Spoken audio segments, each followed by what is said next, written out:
Well, greetings, friends. Shalom. Thank you all for joining me.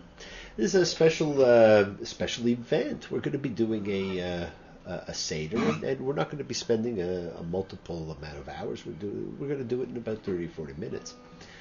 And before we begin, I'll give you a chance to get together some of the accoutrements you're going to need. You're going to need a piece of matzah. You're going to need some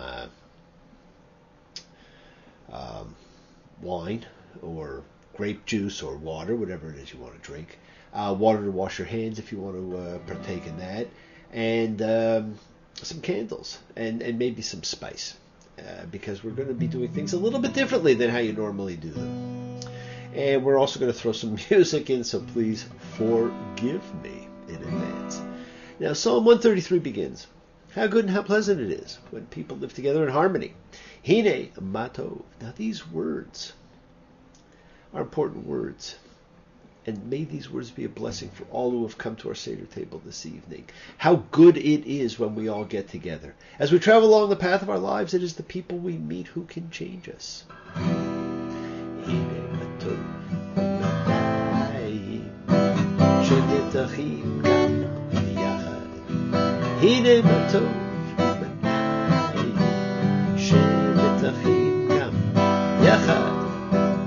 How good and how pleasant it is for brothers and sisters together. How good and how pleasant it is for brothers and sisters together. Community. Community. Community together. And being a community together is so important, my friends, and it's a time when we can welcome everybody together. So thank you for allowing me to be here to help celebrate with you all a pretty amazing event, one that has been recreated for close to 3,500 years. And in recreating this event, we use a book called a Haggadah.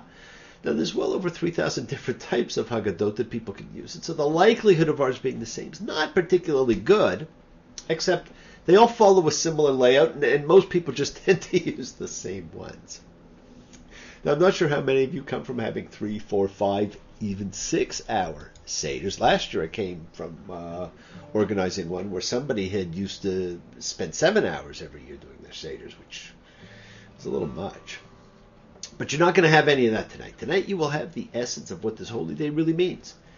And you will get it in approximately, 35 or 40 minutes, I hope, because that's all the time it really takes to understand and perform the rituals of this fantastic event that honors the beginning of man's freedom. Yesterday, Exodus may seem so far away, but we believe we were there that day. Oh, we believe in yesterday. This may be the oldest ritual in history. Although I think it's probably the second oldest, the oldest being part of the Day of Atonement ritual, but that's another story. This one is the story of man's search for freedom and his inalienable God-given right to freedom. It's a fantastic story. But too often it's lost in the dogma of the ritual and the reading and the lack of personal meaning. And we're going to try and change all that now because we're going to try and do it the way it was supposed to have been done. Now, the evening is commemorated by what we call a Seder. We've all been to them. And it's a word that simply means order. But it's a word that's taken on the meaning of the evening itself or of the meal, just as the word for teaching or instruction, Torah, has taken on the meaning of the 5 books of Moses, but that's not what it means at all. Now, there's 15 steps to a Seder. And I'm going to quickly tell you what all 15 steps are. There's the Kiddush, which is the blessing over the wine. There's Urchatz, which is hand washing. Karpis, a green vegetable. Yechatz, breaking the middle. Matzah, Magid, the story. Rachsa, hand washing again. Motzi, the blessing over the matzah and the meal. Matzah, a special blessing just for matzah. Maror, which is the eating of the bitter herbs. Korech, which is the matzah sandwich that everybody knows so well. Then finally, the 11th item is the Shulchan Orech, and that's the eating of the meal. So by now you're probably either comatose or ready to gnaw off your arm. The safun, which is the afikomen or dessert, and then we wrap it up with 3 other things: the blessings after the meals, songs of praise, and the conclusion. Well, you know what? It's pretty well a full evening, and it's one that really drags on, and that a lot of people just get lost in the order of things. And our preparation for this evening involves many things, but most of all it involves symbol, and we're going to address and honor the symbols, because in doing the things you do, you allow yourself to be swept away in the process of holiness. And that's really what it's all about. It's about the holiness. And all the symbols of this evening are things you actually do most days without thinking of it. So one of the things I want to do is help you consider your steps to holiness in the future as you get ready for the holy day of Passover and perform your own seders in all of the years to come. Now, the tabernacle of Moses for the early Israelites was a symbol of sacred space, a holy zone. The temples you all go to, even if only on the high holy days, are also sacred space. And in entering sacred space, we do things to prepare. We wash, we light candles, we put on different clothes, all the things that Aaron and the priests do to enter the sanctuary. And on this night, some of us mark our doorposts with blood, and those that don't, picture it. We eat foods that are different, that invoke taste and scent. We make ourselves holy in the process. And we eat the bread of holiness, the bread of the priest, matzah, the unleavened, egoless bread that does not rise. Now, while now Yom Kippur has become the holiest and perhaps the most significant day of observation in the year, this, the festival of freedom of unleavened bread, is the oldest ritual in the religion. The calendar, the laws, the holy days all stem from this. This is the celebration of man's freedom. It defined a nation and a spirit well before your time. In fact, you'd probably have to go back to before Rabbinic Judaism, so that is a long time ago. This was the most important holy day in the year. And I want to thank you all for letting me share it with you. It's a time of celebration, so whatever you do, have some fun.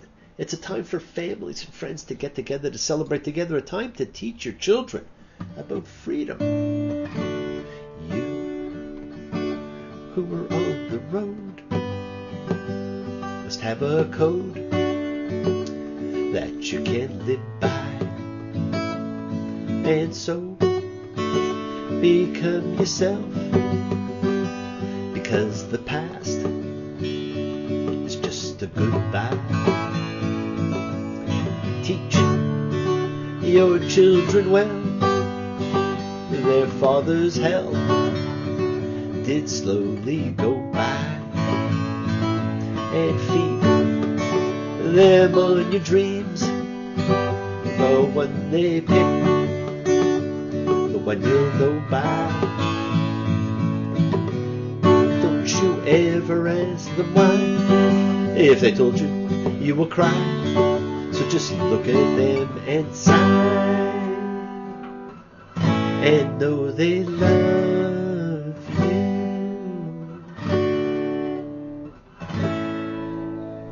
Friends, this is a holiday of freedom, and it's also about overcoming fear, of believing in yourself, of having faith in God and spirit and creation, whatever you want to call it. But it's all about the self. And what better lesson can you teach? What better example can you be? For too many of us, our lives are filled with strife, turmoil, battle, and fear. Yes, we do have happy too, but we fight too much. Do not make this a day of reading a book. Instead, tell stories and sing songs of freedom. Freedom is about freedom from fear. Come and sing a simple song of freedom. Sing it like you've never sung before. Let it fill the air. Tell the people everywhere. We the people here don't want a war. 700 million, are you listening? Most of what you read is made of lies. Speaking one to one, ain't it everybody's son? to wake to in the morning when we rise. Yes, it is. It's everybody's sun that we all wake to. This is a holy day, and we're told to observe it in Exodus 12:5 and from 12:18 to 26. And the Lord said to Moses and to Aaron in the land of Egypt, saying, "This month is the beginning of months for you. It is the first of the months of the year for you. Speak to all of the congregation of Israel, saying, on the 10th of this month, let them each take a lamb per house. And if the household will be too few for a lamb, then he and his neighbor who is close to his house will take it, according to the count of persons. And it will be for you to watch over until the 14th day of this month. And all the community of the congregation of Israel will slaughter it between the two evenings, and they will take hyssop and some of the blood and place it on the two doorposts and on the lintel of the houses in which they will eat it. And they will eat the meat in this night. They will eat it fire roasted with unleavened bread on bitter herbs. And you shall eat it like this: your hips clothed, your shoes on your feet, your staff in your hand, and you shall eat it in haste. It is the Lord's Passover. Pesach hu Adonai. And I shall pass through the land of Egypt in the night, and I shall strike every firstborn in the land of Egypt, from human to animal, and I shall make judgments on all the gods of Egypt. I am the Lord, and the blood will be as a sign for you on the houses in which you are, and I shall see the blood, and I shall halt at you.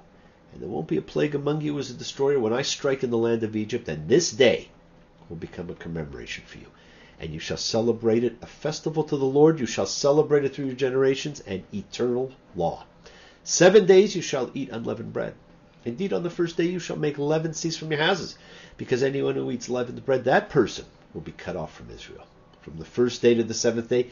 And you shall observe the unleavened bread, because in this very day I brought out your masses from the land of Egypt. And you shall observe this day through your generations, an eternal law. Well, now we've adopted the name Passover for the holiday. However, the word Pesach in biblical Hebrew did not mean Passover. Pesach hu Adonai. It is the Lord's halting. It meant to halt, because what is being described is God stopping or halting every time he sees the blood on the doorpost. There, my friends, you have the actual menu and the instructions: lamb, hyssop and blood, bitter herbs, unleavened bread. Eat quickly and be ready to go. Now, over time, the rituals changed, and as our wont to do, expanded quite a bit. And we've seen, finally a certain amount of fun, frivolity, and modernization work its way through, thankfully, into our observance of Passover. And one of the things that I like, that you can tell, is I like the modern songs that are injected. And I think it's fun to have songs in your Seder. And of course, one of my favorites, and I'm sure one of yours as baseball season approaches, is that classic, "Take Me Out to the Seder." Take me out to the Seder with friends and family.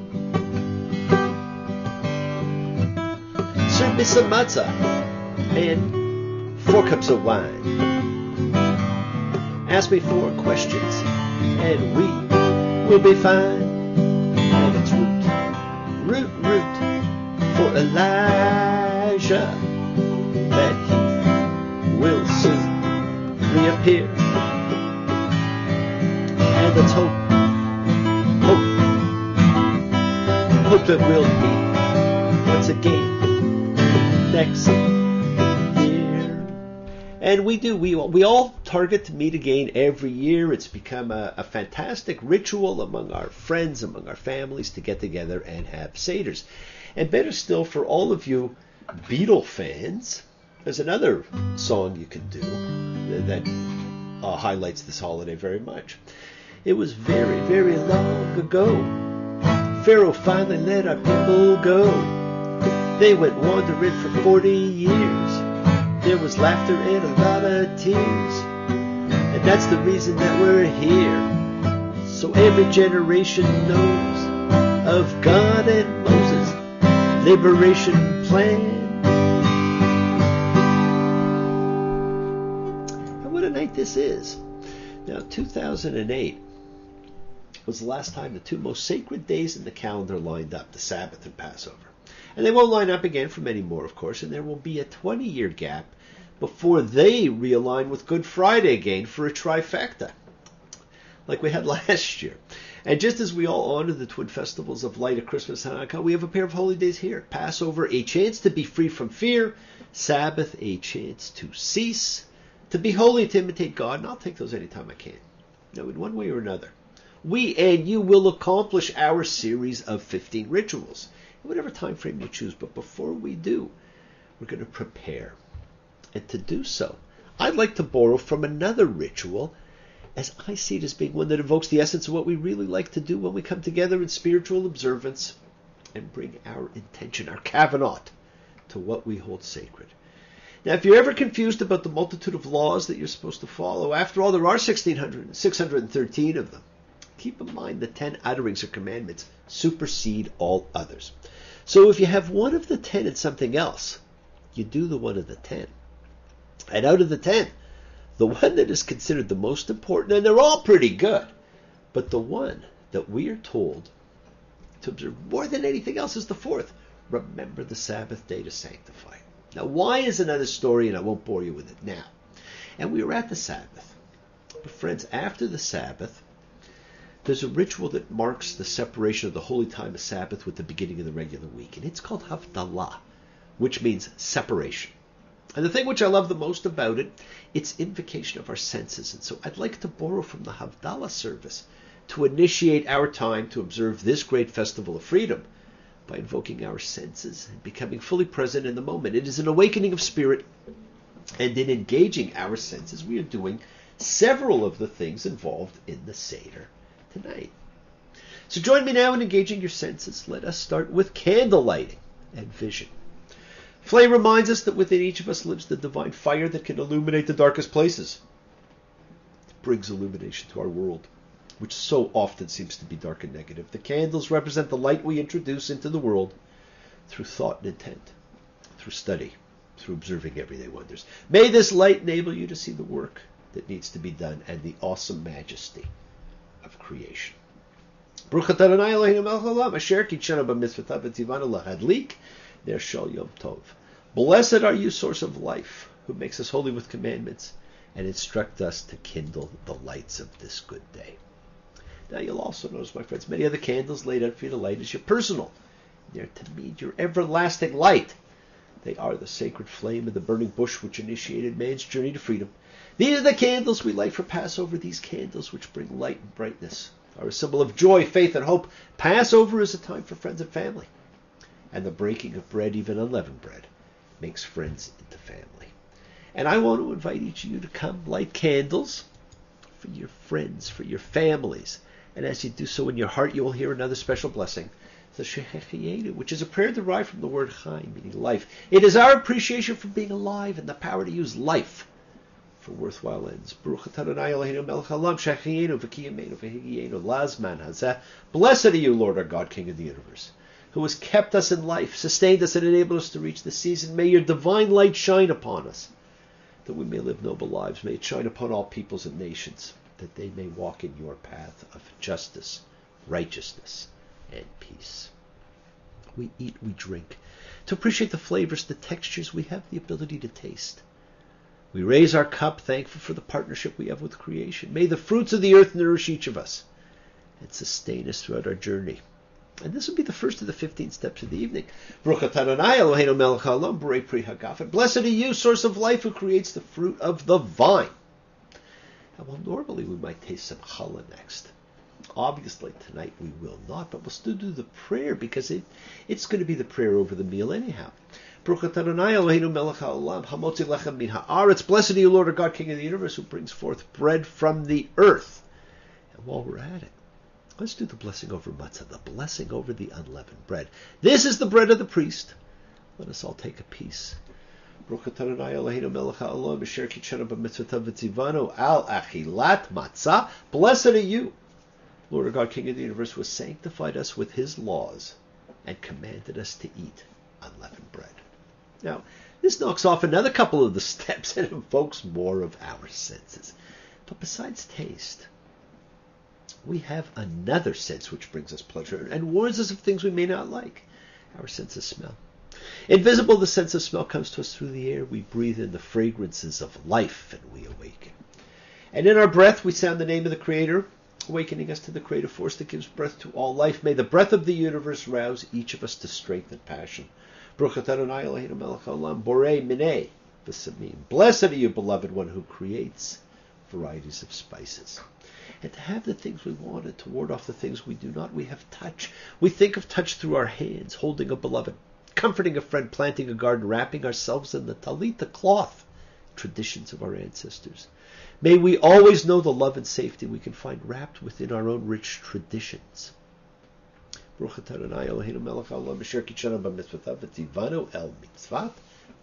Blessed are you, source of life, who commands us to wrap ourselves in the radiance of creation. And one of the great things we touch in so many of our celebrations and work to invoke when we do celebrate is purity. We do so by feeling water wash over us and cleanse us of our day-to-day being. It takes us back to the beginning. Washing is always done with living water, mayim chayim, a return to the primordial condition of creation and the separation of the water from above and the water below. It is a spiritual experience, and it removes any evil spirits from our auras and helps sanctify us for holy time. During this evening, we're called on to wash several times. Blessed